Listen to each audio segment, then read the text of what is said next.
ಯಾರ ಮೇಲಾದ್ರೂ ಕಂಪ್ಲೇಂಟ್ ತೊಗೊಂಬಂದ್ರೆ, ಉಳ್ಳವನ ಮೇಲೆ ಏನೋ ಕಂಪ್ಲೇಂಟ್ ಇನ್ನೊಂದು ತೊಗೊಂಬಂದ್ರೆ ಅವ್ರಿಗೆ FIR ಆಗಲ್ಲ ಹೇಳಿ.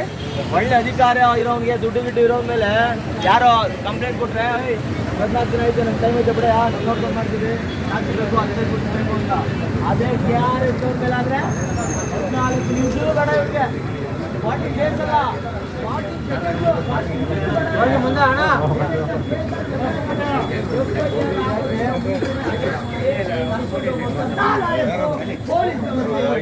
ನಮ್ಮ ರಾಜ್ಯದಲ್ಲಿ ಟ್ಯಾಂಕು ಆಗ್ತದೆ, ಜನರ ಭ್ರಷ್ಟವನ್ನ ಹೀರ್ತಾ ಇದೆ, ಜನರ ಬೆವರಿನ ಅಡಿಯಲ್ಲಿ.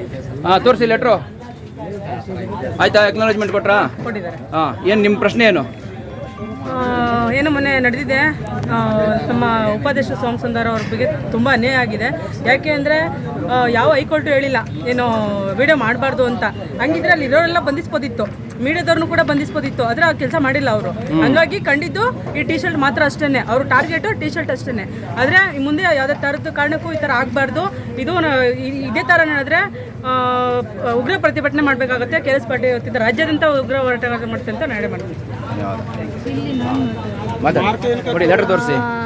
ಇವಾಗ ಈಗಷ್ಟೇ ನಾವು ಬಂಧುಗಳೇ ಮನವಿ ಕೊಟ್ಟಿದ್ದೀವಿ. ನಾನು ಮಂಡ್ಯ ಮಹಿಳಾ ಘಟಕದ ಅಧ್ಯಕ್ಷ ಅನಿತಾ ಮಾತಾಡ್ತೀನಿ. ನಮ್ಮ ಪ್ರಶ್ನೆ ಇಷ್ಟೇ, ಈ ಒಂದು ಅಹವಾಲುಗಳ ಸ್ವೀಕರಿಸುವಂಥ ಸಂದರ್ಭದಲ್ಲಿ ತುಮಕೂರಲ್ಲಿ ಸ್ವಲ್ಪ ನಿಮಿಷದ ಹೆಚ್ಚು ಕಮ್ಮಿ ಅನ್ಕೋತೀನಿ, ಅಲ್ಲಿ ಒಂದು ಮುಸ್ಲಿಂ ಮಹಿಳೆ ಸಹ ದಯಾಮರಣ ಕೋರಿ ಅವ್ರ ಹತ್ರ ಬಂದಿರ್ತಾರೆ. ಅದರ ಬಗ್ಗೆ ಅವರ ನಿಲುವು ಏನಿಲ್ಲ. ಆ ಮಹಿಳೆಗೆ ದಯಾಮರಣ ಕೊಡ್ತೀವಿ, ಮತ್ತೊಂದು ಕೊಡ್ತೀವಿ, ನ್ಯಾಯ ಕೊಡ್ತೀವಿ ಏನಿಲ್ಲ. ಆದರೆ ಒಂದು ಅಹವಾಲವನ್ನು ಕೊಡತಕ್ಕವಾದಂಥ ನಮ್ಮ ಕಾರ್ಯಕರ್ತರನ್ನ ಇಮಿಡಿಯೇಟ್ ಆಗಿ ಬಂಧಿಸಲು ಹೇಳಿದಂಥದ್ದು, ಆ ಮಹಿಳೆ ಕಷ್ಟದಿಂದ ಬಂದಂಥ ಮಹಿಳೆಗೂ ಇವರು ಸ್ಪಂದಿಸಲಿಲ್ಲ. ಅದೇ ನನ್ನ ಕಾರ್ಯಕರ್ತರು ಕೊಡೋಕ್ಕೋದಂಥ ಅಹವಾಲಿಗೂ ಇವರಲ್ಲಿ ಬೆಲೆ ಇಲ್ಲ. ಹಾಗಾದರೆ ನಾವೇನು ಮಾಡಬೇಕು?